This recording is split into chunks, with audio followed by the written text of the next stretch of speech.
After a chance meeting with the Lykovs in 1958, the Sturmer's tourist group came the longest period of time when no meetings with the Lykovs took place. And now it will take exactly 20 years before the meeting with the geologists, about which the newspapers wrote a lot. All these years, like the previous 21 years, the Lykov family was face to face with the harsh nature of the Western Sayan Mountains, with a Massachusetts of difficulties that lay in wait for them literally at every step. This was expressed primarily in crop failures, in the onset of earlier than usual winter, when harvesting the main food product, potatoes, it was necessary to shovel snow. All this immediately affected the diet, and what is hunger, the family experienced more than once. The year 1961, more precisely, the winter from 1960 to 1961, was especially difficult, when due to poor harvest due to a sharp cold snap and snowfall in summer it was not possible to collect not only what the vegetable garden gave, but also what the taiga gave, and winter met with almost no supplies. In the terrible winter on February 16, Akulina Karpovna died. Thus, the Lykov family was in complete isolation for 41 years. It should be noted that those meetings with people about whom we wrote did not in any way affect the well-being of the family. Well, a meeting took place, we talked, agreed on something, and the meeting ended there. But the main reason that the Lykovs were left to fend for themselves was the liquidation of the Altai Reserve in 1951, when there was no one to even think about the Lykovs.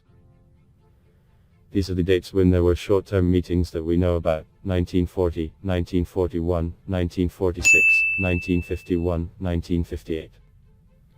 Until 1937, the Lykovs lived openly. As for some other secret meetings, which can be read about in the newspapers, then, in my opinion, all this is the fruit of someone's imagination. In any case, we do not know anything, and we have never heard from anyone that who something goes to them, helps this family, regularly delivers them food, etc. In the newspaper, Moskovsky Komsomolets na Altai, in one of the articles about the Lykovs you can read the following: their nephews who lived in a baza constantly supplied them everything necessary, went up the river in a boat and brought salt, sugar and other food. Where is it from? Who could report this? There was nothing of the kind and could not be. No one ever delivered flour, salt, let alone sugar and other food, to them, before meeting with geologists, and no one was with them during this 20-year period of time. Here it is appropriate to recall what Akulina Karpovna, the head of a group of geologists, who were abandoned by a helicopter about 15 kilometers from the Lykovs' place of residence, wrote in her memoirs. This group of four, including Karpovna, was the first to meet with the Lykovs in 1978, 20 years after the Lykovs met with a group of Moscow tourists Yuri Sturmer.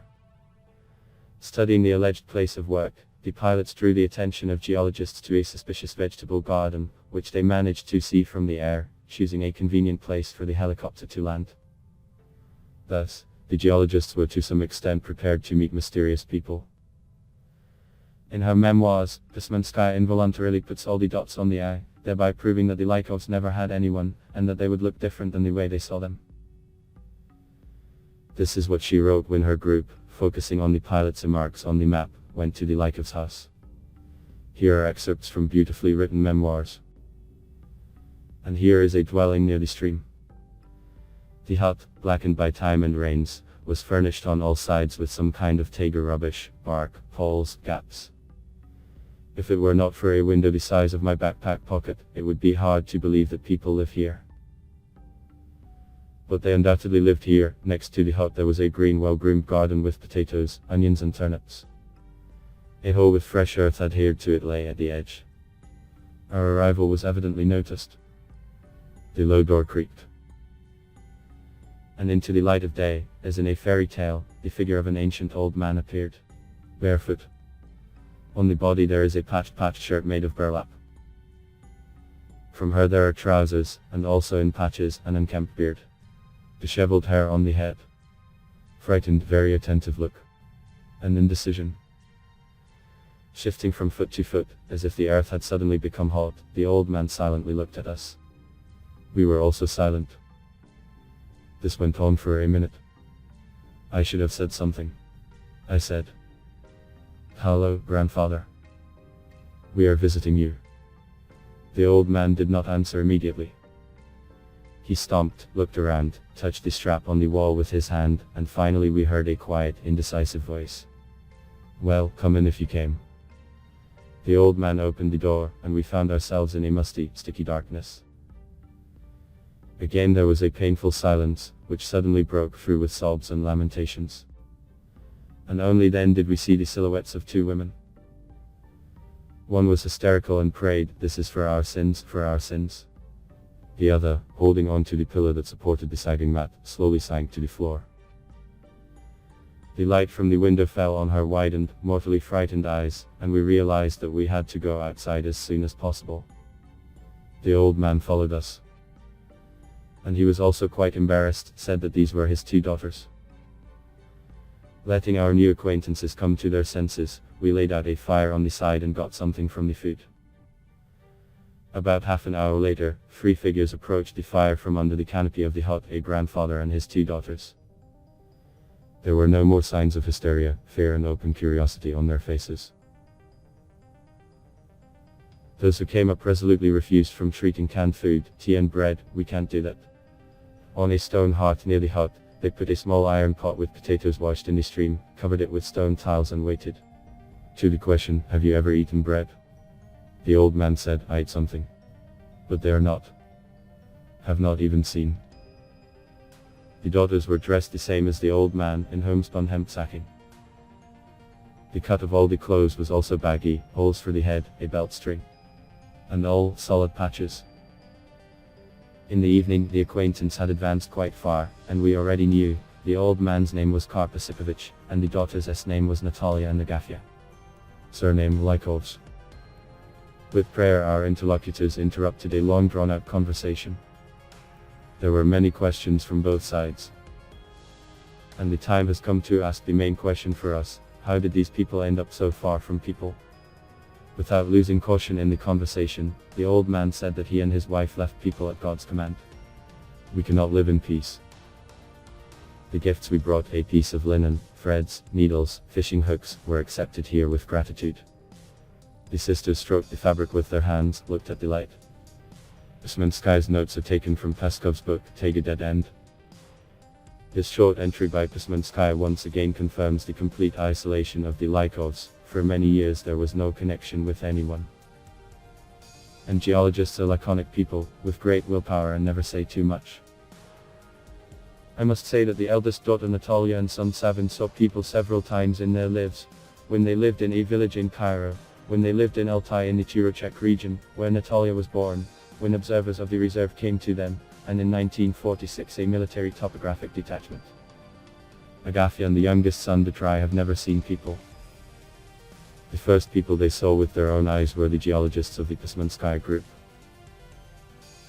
But if someone ever regularly visited the Lykovs, as the newspapers write, then from simple things like rubber and tarpaulin boots, felt boots, wadded quilted jackets, sheepskin coats, cheap fabrics such as flannel, thin tarpaulins, etc. for all the Lykovs as much as necessary. In the 1950s and 1960s, the counters of rural shops were filled with these goods. They could also bring cheap cereals, millet, buckwheat, oatmeal and, of course, salt. In common parlance, all these goods and products have always been, as they jokingly said, cheaper than water. But when the Lykovs were discovered and it became public, here the relatives immediately moved and began to visit and help, whoever could do anything. I must say that many of them practically began to forget about the Lykovs. Some old people passed away, the Lykovs youth never saw, and they did not know exactly where they were, whether they were alive, especially since the rumors about their whereabouts were the most contradictory. In the articles about the Lykovs, one can also read such that Karpovna allegedly for several years roamed the entire space within a radius of 700 kilometers from his home in order to find partners in life for his children. It's amazing how you can write what this thought came to. Or I wanted to somehow justify the life actions of the head of the family, for the years spent aimlessly. Yes, this could not be. What does 700 kilometers mean? Let's imagine. If Lykov really walked for many months over several years at such distances, then he could visit the cities, Abokan, Kyzyl, Novokuznetsk, Kemerovo, Barno, Bisk, etc., and hundreds of villages that would be on his way. And what is the result? Whom did you see? Where did you spend the night? In his clothes, without shoes, without any documents, as a result of which he could be detained anywhere, at any time. Moreover, an important point is nutrition. Worldly food is not acceptable and other food is not. Such messages cause, to put it mildly, bewilderment. The authors of such tales, apparently, do not represent the reasons why people left for the wilderness and hid, nor the mountain taiga conditions, nor the laws that reigned in those years in the country. And the Lykovs left for the deserts, away from people, not to then walk around almost all over Siberia. And why was it necessary to conquer such distances, when in dozens of villages that he knew like the back of his hand, in which he had been many times before, where co-religionists and numerous relatives live, to which Hermit was within easy reach, he could resolve any issues. And the rumor would have spread throughout the district. But he never went anywhere and never was. Even at the end of his life, when he was offered to visit his relatives, when all the dangers had passed, he did not dare. Peskov once asked Karpovna if he would like to visit relatives, and promised to help, but he flatly refused. He said that, in the world they will seize him as soon as a hazel grouse. Here I said about articles, notes, where the authors report unverified facts, heard from someone, misunderstood, calculated to be a sensation, and give it to the press for granted. As a result, many dates, as well as events, are distorted to the point of surprise. And thousands of readers who sincerely sympathize with this family and are trying to find out the details about the fate of these people receive information that has nothing to do with the facts of the Lykovs' life. Of course, it is difficult to cover the events of a long time without almost any documentary evidence at hand, and everyone can have inaccuracies, but not to the same extent that fables are written, as I said above. However, the bulk of the messages are good narratives written by a wide variety of people. I mean age, profession, position held, etc. Among them are tourists, doctors, scientists, writers. Summing up this part of the story, I want to say that the best of what has been written is Peskov's Taiga Dead End. In his documentary story Everything is as it was, everything is as it is. Beautifully written, delicately, without belittling anyone's dignity. Please share this video on your social networks, using the buttons under the video and subscribe to the channel. I ask you to go and watch other videos about Agafia Lykova, which you can see now on the screen in the end screensavers. There are a lot of rare and interesting facts about the Hermit. Thank you all for watching.